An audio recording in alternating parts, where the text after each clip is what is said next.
tunghayan po natin ang itong paglipat sa Chief of Staff ni Inday Sara na si Attorney Lopez at talaga pong ito po ay isa sa ngayon ay hindi niya malalaman kung bakit yung isang na-contempt lamang at hindi ito convicted o hindi ito criminal. Bakit ito dinadala ngayon sa Women's Correctional? So ito ngayon ang malaking katanungan ng mga mamayan. Comments lang po kayo sa comment section kung anong klase ngayong itong pamahalaan, anong klase itong kongreso, anong klase itong mga nasa administration ngayon. So tunghayan po natin to the rescue ngayon sila si Marcolita at Senator Bato at si Robin Padilla sa nangyayari.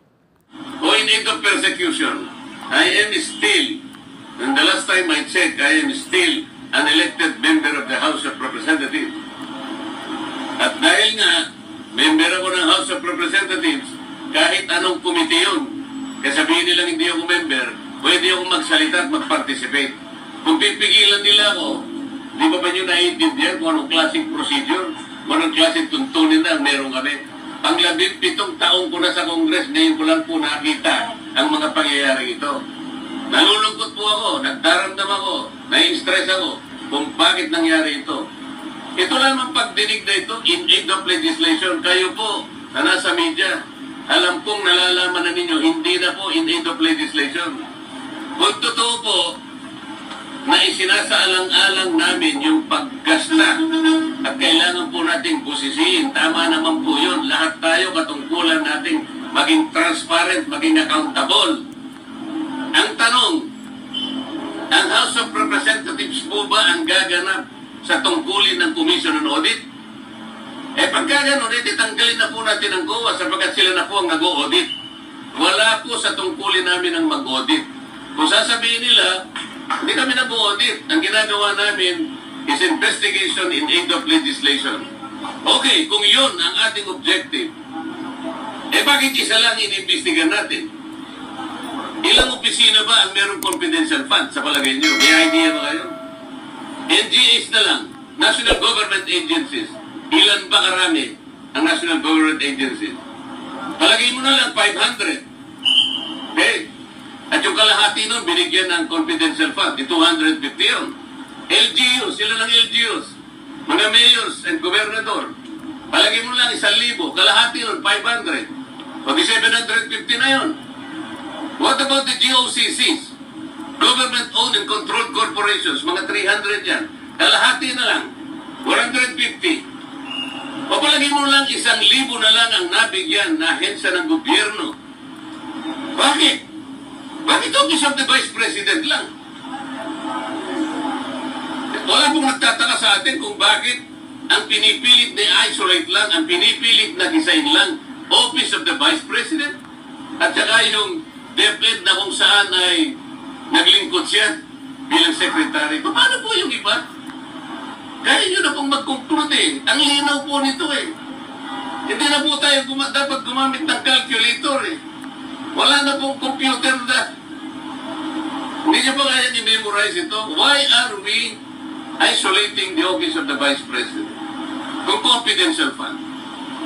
Ano po ba yung Commission on Audit? Ito po ay independent constitutional body. Bakit kami po ang gumagawa?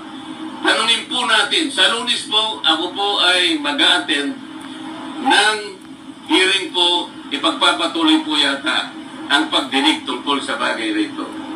Pipilitin kong pumunta ron. Sana po'y walang mga away. Sana po'y maging sensible. Sana po ipakita nila the better arguments.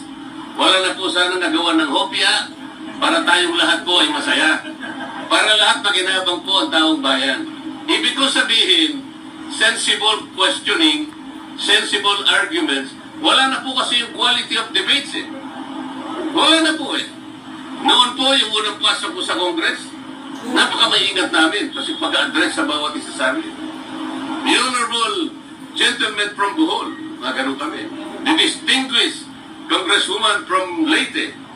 Ngayon po hindi. Tuturuin ka pa eh. Sabi pa ng isa. Sasama pa yung panlalaki ng mata eh. Committee. Nakakita po kayo ng gano'n? Nakakita na po kayo ng gano'n? Ngayon ko lang po nakita, ewan ko po sa inyo, sa dami po ninyo, kung hindi po nyo nakikita ang nangyayari.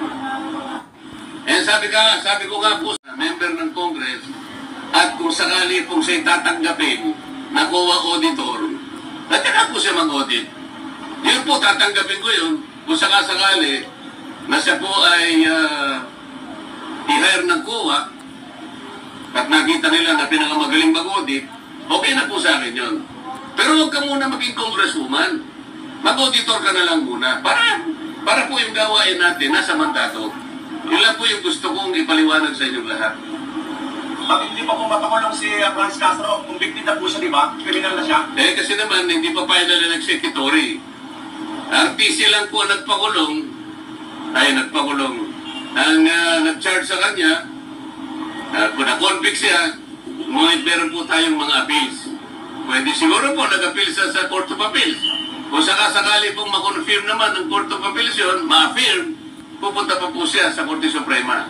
Ang Korte Suprema lang po ang final and executory arbiter.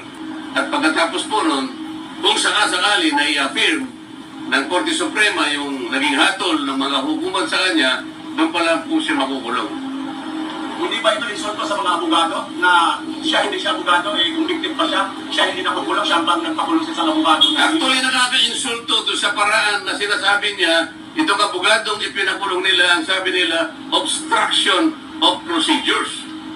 Baka hindi niya naintindihan kung ano yung obstruction. Ang una pong nag-obstruct ay yung Commission on Good Government. Ang pangalan po kasi ng committee is Committee on Good Government. O salaminin natin. Sabi po nila, Senate for contempt nila yung staff ng OBP sapagkat di umano siya ay nag-obstruct ng procedures and processes of the court. Sino po ang kauna-unahang nag-obstruct? Yung Committee on Bad Government. Hindi po niya trabaho yun eh. Hindi niya dapat panghimasukan. Babayaan mo muna ang COA na gawin niya ang kanyang trabaho. Hindi po eh. Sabi niya, oy COA, dalhin mo nga rito yung inyong mga pinagbabatayan dyan. Siguro ang babagan niyo, kami na ang gagawa niya. Ang tanong, gawain ba ng Congress ang mag-audit? Meron namang hearing sa Monday. I think I will attend. Kahit na masama ang loob ko sapagkat ayaw ko nakikipag-away sa Nakita niyo naman, nung una akong umattend doon, nagre-raise lang ako ng mga issues about procedures. Sabi ng chairman, hindi na raw ako member. As member, hindi na raw ako pwedeng mag-raise ng procedural issues. Saan ka naman nakakita ng ganon? I am still, and the last time I checked, I am still an elected member of the House of Representatives. At dahil nga, member ako ng House of Representatives, kahit anong committee yun, sabihin nilang hindi ako member, pwede akong magsalita at mag-participate. Kung pipigilan nila ako, di ba nyo naiintindihan kung anong klaseng procedure, kung anong klaseng tuntunin na meron kami. Ang 17 taong ko na sa Congress, ngayon ko lang po nakita ang mga pangyayari ito. Nalulungkot po ako, nagdaramdam ako, na-stress ako kung bakit nangyari ito. Ito naman pagdinig na ito, in aid of legislation, kayo po na nasa media, alam pong nalalaman na ninyo, hindi na po in aid of legislation. Kung totoo po, na isinasaalang-alang namin yung paggasta at kailangan po natin kusisiin. Tama naman po yun. Lahat tayo katungkulan natin maging transparent, maging accountable. Ang tanong, ang House of Representatives po ba ang gaganap sa tungkulin ng Commission on Audit? Pagka gano'n, tanggalin na po natin ang COA sapagkat sila na po ang nag-audit. Wala po sa tungkulin namin ang mag-audit. Kung sasabihin nila, hindi namin nag-audit. Ang ginagawa namin is investigation in aid of legislation. Okay, kung yun ang ating objective, bakit isa lang in-investigan natin? Ilang opisina ba ang merong confidential fund sa palagay nyo? May idea ba kayo? NGAs na lang. Sir, ano ba sa pagpunta na po ito? Because you support to the victim and their group staff. Nakausap nila to.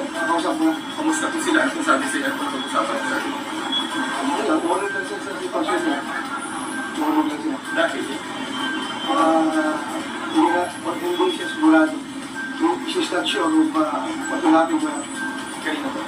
kasi yung light up. Kaya sir, anong thoughts na sa mga nangyayari dito? Para sa akin, very, Is appropriate? very unfortunate dahil yung tao na hindi pa man lang nagiging accused, no? Hindi pa na tayo ng kaso. Yung i-treat mo, parang kumpiktado na dadalhin mo sa Women's Correctional. Women's Correctional facilities a place for convicted criminals. I've been the Director General of Law for alam ko kung anong sitwasyon dyan sa loob. Yan ay tulungan niya ng mga serving sentence, convicted felons serving sentence. Bakit mo ikulong doon yung isang babae, isang abogado na tinatawan lang ng citation for contempt. Ngayon, dadali mo na doon sa facility for the convicted criminals. It's very unjustified. Very unjustified. Bakit magpakuntit-kuntit kayo ng tao tapos hindi ko kayang bantayan dyan sa inyong facility? Pero magandang facility for content persons, di ba? For persons cited in contempt, you should have your own facility dyan sa Kongreso para bantayan ninyo. Bakit ito dalhin doon? Okay lang sana kung doon dalhin sa Quezon City Police District detention, mga gano'n. Detention sir ng mga kriminal, ay ng mga pulis. Ikulong mo isang taong cited in contempt lang. Alam na ba ito ni former President Duterte na kausap niyo siya? Hindi niyo aware siya dito? Ay, ito to, wala ko nalimutan kasi kagabi pa ako, galing kong Baguio, natutulog ko sa Baguio, hanggang alas 2. Hinising ako, tinawagan ako na humingi ng tulong si VP Inday Sara sa sitwasyon nila doon sa house. Kaya bumaba kanan ako, biyahe kanan ako dito, from Baguio. Kaya patingnan lang kung anong sitwasyon nila. As a senator, may magagawa po kayo. Anything to sa tulong sa Pag-aralan natin, because we observe tulong daw pa, we observe interparliamentary courtesy. Hindi tayo pwede mag-ilan sa trabaho nila.